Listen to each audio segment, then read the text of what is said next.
Partai Demokrat dikhianati usai penetapan pasangan Cak Imin sebagai cawapresnya Anies. Usai terungkapnya kesepakatan antara Ketua Umum Partai Nasdem Surya Paloh dengan Partai Kebangkitan Bangsa dalam mengusung Anies Baswedan sebagai capres dan Muhaimin Iskandar sebagai cawapres membuat berang Partai Demokrat. Berita pasangan Anies dan Cak Imin ini memang menggemparkan sekaligus membuat tensi politik menjelang pemilu semakin memanas.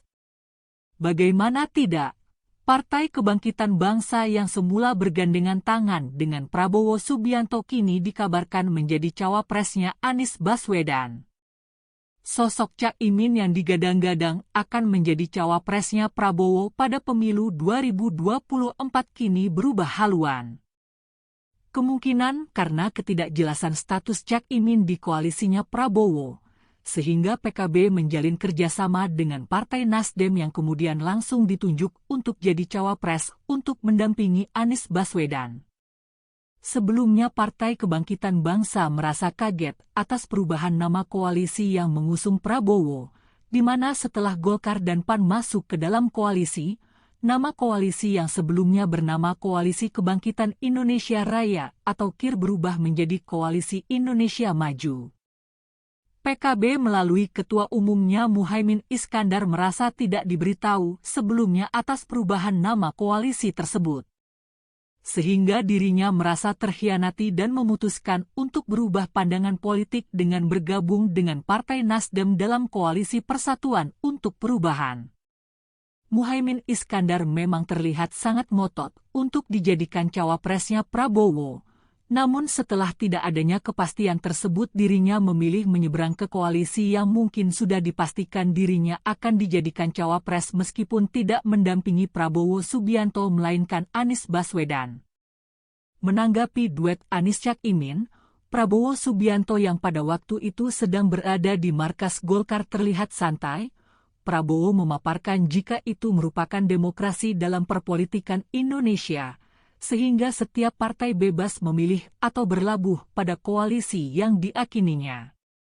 Di sisi lain, Partai Demokrat yang sejak awal sudah merasa yakin jika ketua umumnya yakni Agus Harimurti Yudhoyono akan dijadikan cawapres untuk mendampingi Anies Baswedan kini merasa dikhianati.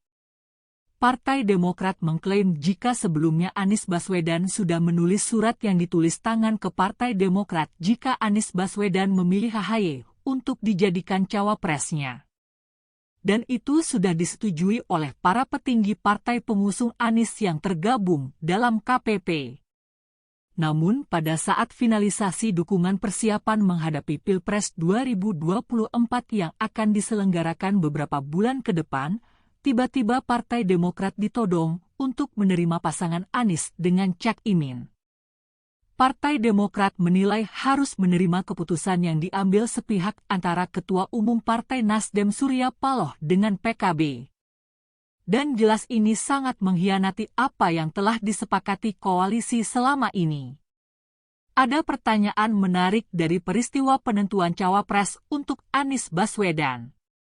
Beberapa waktu yang lalu, Ketua Bapilu dari Partai Nasdem mengatakan jika siapa yang akan menjadi cawapres, biar Anies sendiri yang menentukan, karena Anies bukan kader partai jadi biarkan Anies Baswedan sendiri yang memilih dan menentukan siapa yang pas untuk menjadi cawapres. Namun penentuan Cak Imin menjadi cawapresnya Anies dikatakan pihak Demokrat itu adalah keputusan dari Surya Paloh sebagai Ketua Umum Partai Nasdem. Jadi yang selama ini digaungkan Anies bukan kader partai, itu cuma slogan semata, sama saja dengan slogan-slogan yang muncul dari semua calon yang akan berlaga di Pilpres, Pileg ataupun Pilgub.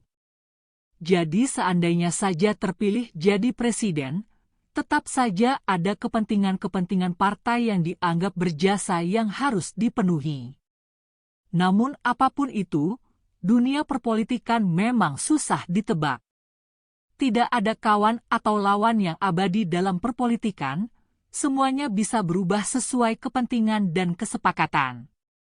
Semoga siapapun yang maju dalam perhelatan Pilpres 2024 nanti merupakan tokoh-tokoh terbaik dari bangsa ini, yang selalu siap mengedepankan kepentingan bangsa dan negara ketimbang kepentingan orang-orang atau partai-partai yang dianggap berjasa.